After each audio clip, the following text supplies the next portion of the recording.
Well, good morning all. This isn't working. I'll be right back.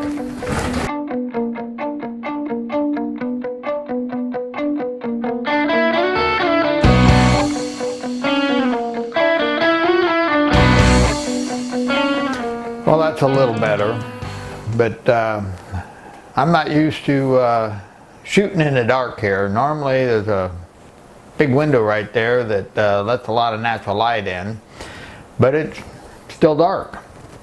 So got to make do with what we got. Well, this morning we got us a helicopter, and my nephew David, he's come along. Let's go back a bit.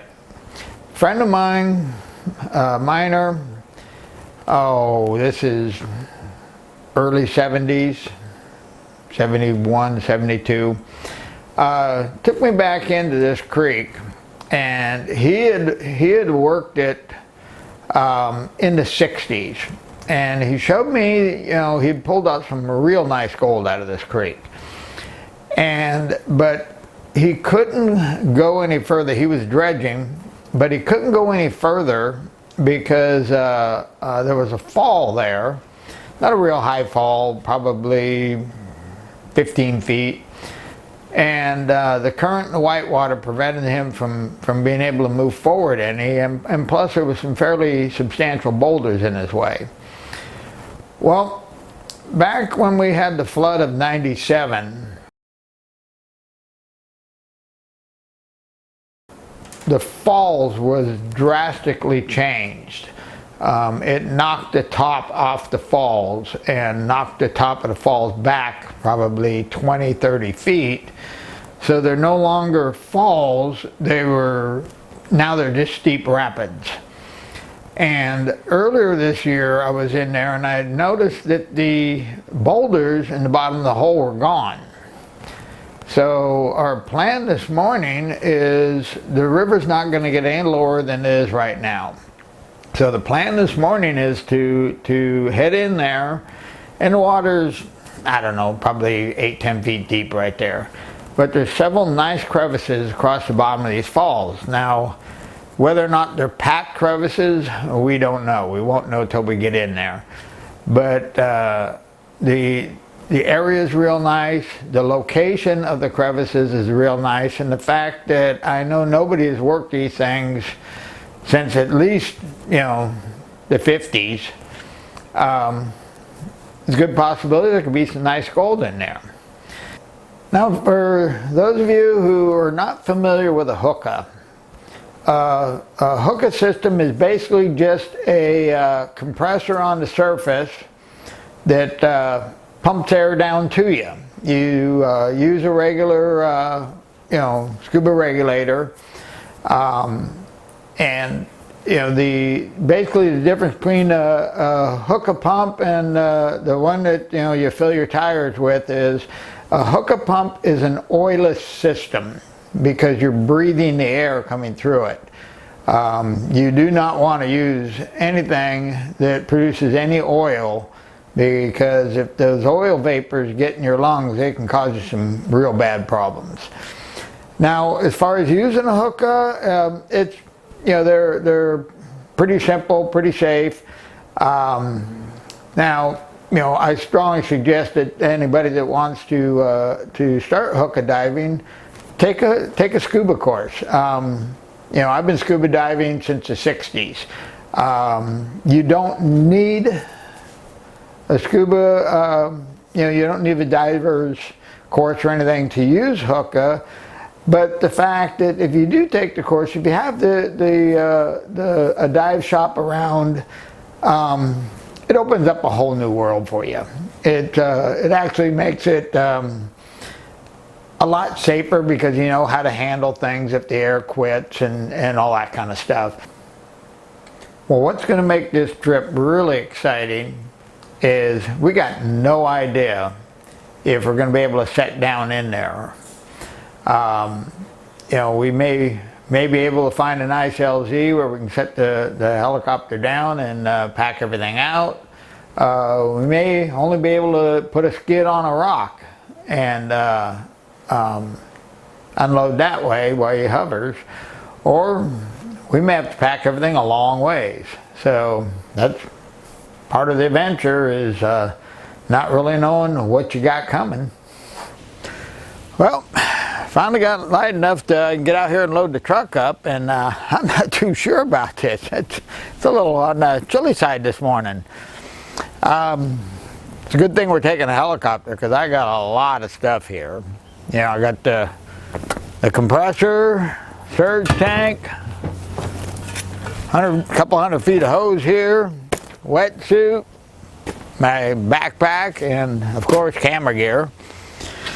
Okay, well, we got just enough time to get out of here and get over there and meet the helicopter, so let's go.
Okay, David's down there trying to get set up, and we got the visitor, Daniel, come by. And this is the area we're planning on working today. Basically, what we're going to try to do is work a crevice. It's underneath that whitewater right there. It's about, I'd say 10 feet deep. And right in here is the base of what used to be the falls. Now is just basically rapids.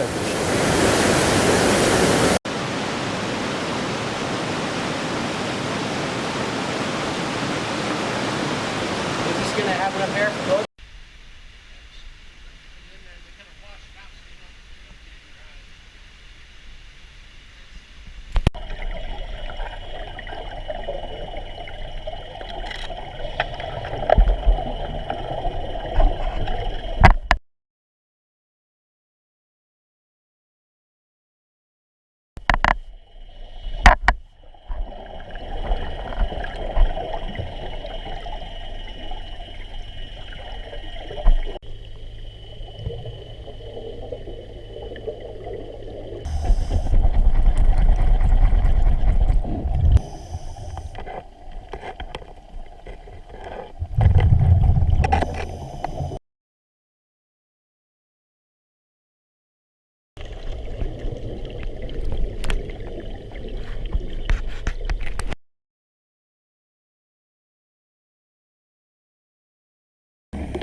It actually feels kind of good to get out of the water and get into the sun. That water was a bit on the nippy side today.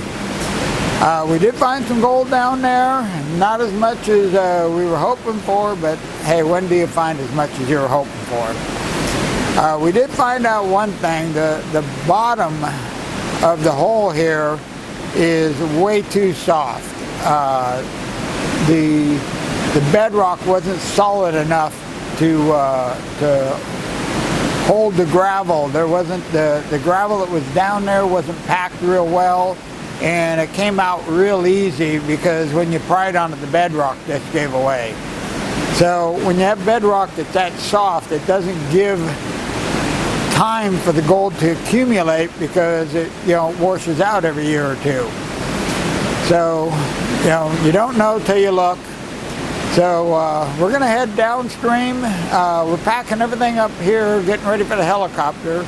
We're going to head downstream a little bit and hopefully take a look at one more crevice I wanted to look at in the shallow water. But, like I say, time's short, so I'm going to get packed up and move on out.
Well, we're going to call it a day. We got to pack up. The helicopter's going to be here in about a half hour, so I got to get changed and get going. So I'll let you know how we do after we get everything down to the LZ and I got a little more time. Now today's plan was to check out this. There's a fairly short section of river here that has the falls. It used to be falls on it. And this was a real small window of opportunity because normally this is full of boulders. Well, like I said earlier, we discovered that what crevices are down there are too soft, and there's just too much flow going through here during a storm for this section to hold any gold. Now I did go downstream, I don't know, 50, 75 yards to where the river widens out and it's got a little bit of a bend. Found a nice little crack there, and that's where I picked up those nice little pieces. So, even though what we had planned didn't work out, we knew we weren't going to find any small gold in here, but what we were shooting for is we were basically trophy hunting today. The only thing that would have stayed in this section of river would be ounce pieces or larger. And there's not a lot of those, and so when you're trophy hunting, you're going to strike out a lot. but we still are going home with some gold. Well, I was hoping for one more day of sniping, but next weekend I'm booked for 3 days, going up to do some treasure hunting, some gold mining. Plus, the water was cold today, so I'm thinking I'm done for the year as far as sniping goes. So from this point, we'll switch over to hopefully we'll get to do a lot of crevicing, because the river is low, so we can get right down on the edge, do some metal detecting, some crevicing, and then once it starts raining, after the first rain, I have plans to go down to Jeff's claim. Jeff and I are going to set up the high banker and work a chunk of old ancient channel. That ought to be fun. Okay, I'm back home now. And I didn't leave a spot when I was up on the river to fit this in the video, so I'm just going to cut it right into the video. So first thing we're going to do is going to weigh the gold and the lead, because we got a lot of lead today. So let's take a look at it. Okay, the first thing I want to get is, let's get a tare here. Okay, let's see how many ounces of lead we got today. 5.8 ounces of lead. Pretty good take on the lead. Okay, we're gonna do the gold in pennyweights first, since that's the way that I can understand. There's that big nugget. 2.13 pennyweights, and that's 3.33 grams. Put the rest on here.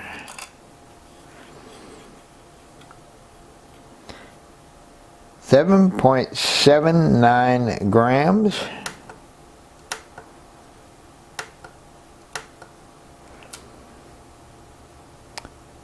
Or 5 pennyweight, quarter of an ounce. Okay, let's see if I can get a close-up of those.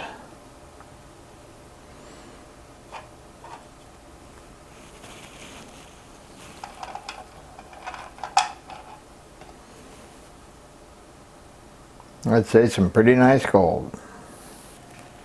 Well, quarter of an ounce, I'll tell you what, that one little crevice saved our day. One thing I wanted to say was there is a possibility that we may be going back up there with a little more sniping. Not sure, still in the works. You know, I'll let you guys know. And until then, back to your regular scheduled video. So, if you haven't already subscribed, please subscribe to my YouTube channel. That way you'll know what's going on. And you know, if you have any questions as far as the equipment I use and what type of metal detector, and you know, a lot of the stuff I have in the description below. I have links to the different items explaining what they are. And you can always go to my website, goldminingbasics.com. So, I think I hear a helicopter.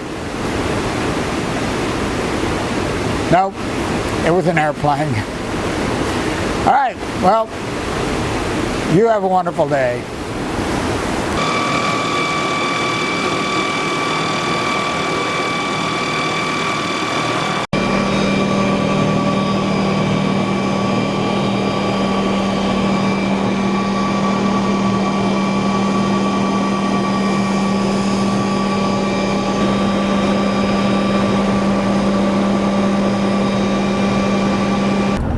Well, I'm on the way home right now, and I just thought I'd let you know about my filming capabilities here. As we were flying out, we flew over a structure that was on fire. I don't know if it was a house or a barn or something, but it was a large structure, and boy, was it burning. And it was pretty impressive. Now, I had the camera sitting in my lap. You think I'd turn that camera on to film that? No, I was too busy gawking at the fire.